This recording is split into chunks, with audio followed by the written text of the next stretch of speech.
Hello, Mr. Rios. Thank you for taking our phone call today. My name is Liza Kuntz. My team is Miss Aisha Burrows and Mr. Sean Rogers. We'd like to thank you for taking our phone calls today on this health promotion interview that we have with you. We Thank you for having me. thank you. We'd like to start by asking you your job description and your title and what it is that you do as a nurse. Well, I'm an RN and I've been practicing for about 9 years now.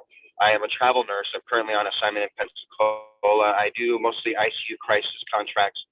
For the past year, I've been doing mostly COVID contracts between here, Texas, New Jersey, Massachusetts, all over Florida. So pretty much I just go wherever the need is. Wow, thank you. That's a lot. We have Miss Aisha Burrows. She's going to start off with her question. Okay. Hello, Mr. Rios. Nice to meet you. Likewise. How are you? I'm good, and you? Well, Good, my thank first question is, I'm sorry to interrupt. My first question is, as far as the worksite wellness programs as your place of employment, what services are provided? Well, since I travel, I get to see a lot of different hospitals and what their approach is to their employee wellness programs. And what I've noticed over the past year, which I think is amazing, is they're taking mental health very seriously. As nurses that have been on the road, we've experienced this collective trauma, just from COVID and the amount of death that we've seen and the amount of illness, so the fact that they're valuing mental health and that we're no longer afraid to speak about being depressed or anxious because of everything we've experienced is important. They're not saying, "Oh, you're a nurse and you're depressed. You're not fit to practice." No, I'm a nurse and I'm depressed because I've had 8 patients die in the last week. COVID has just really exposed something that we've never seen before, and the fact that we're taking mental health so seriously, especially for healthcare providers and the amount of stress that we're under, is just really, really wonderful to see. Thank you so much for that. And mental health is a very big issue, especially now during our time. So thank you so much. Absolutely. Mr. Sean Rogers will now ask her a question.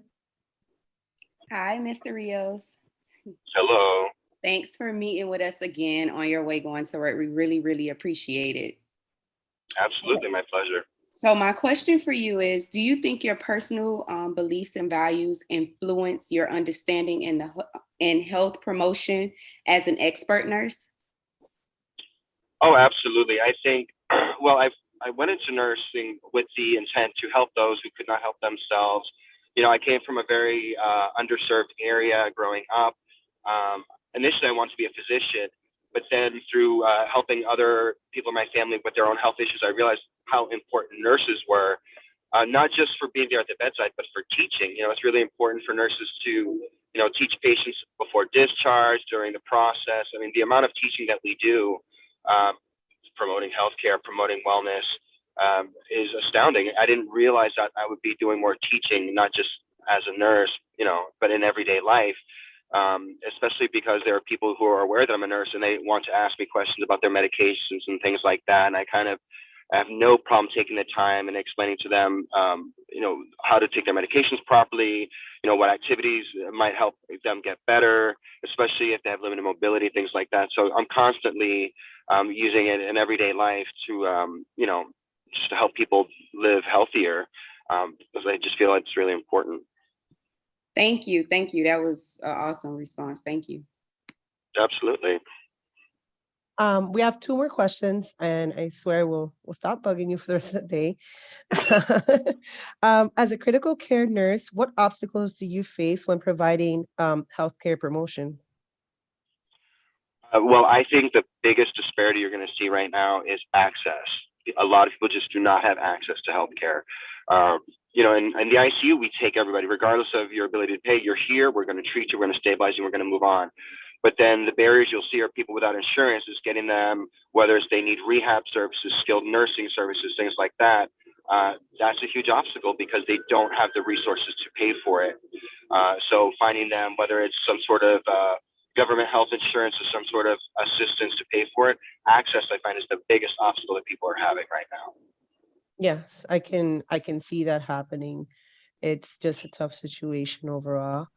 On a lighter note, What advice do you have for us new nurses when it comes to play the role of the healthcare promoter? I think it's really good when you talk to your patients to have an open-ended conversation, to talk to them about, just things. How are you feeling today? Did you take your meds? When they take their meds, ask them how they do those things.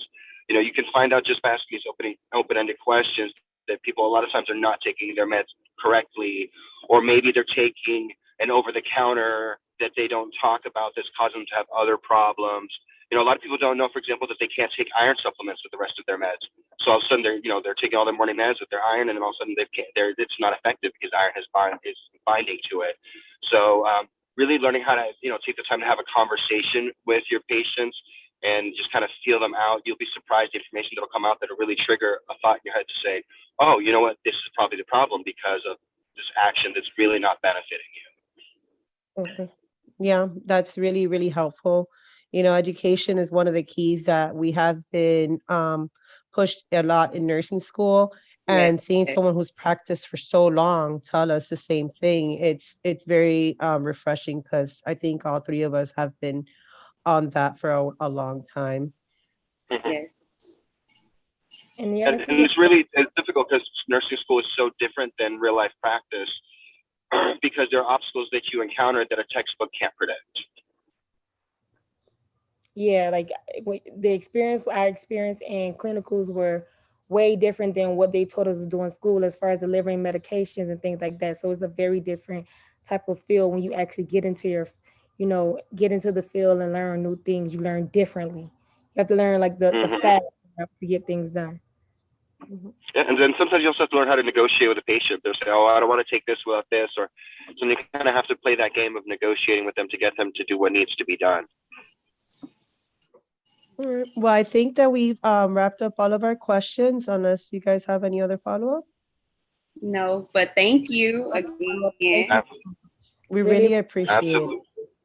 Absolutely, it's my pleasure. And I tell you what, becoming a nurse was the best thing I ever did. So congratulations and welcome to the practice. Thank you.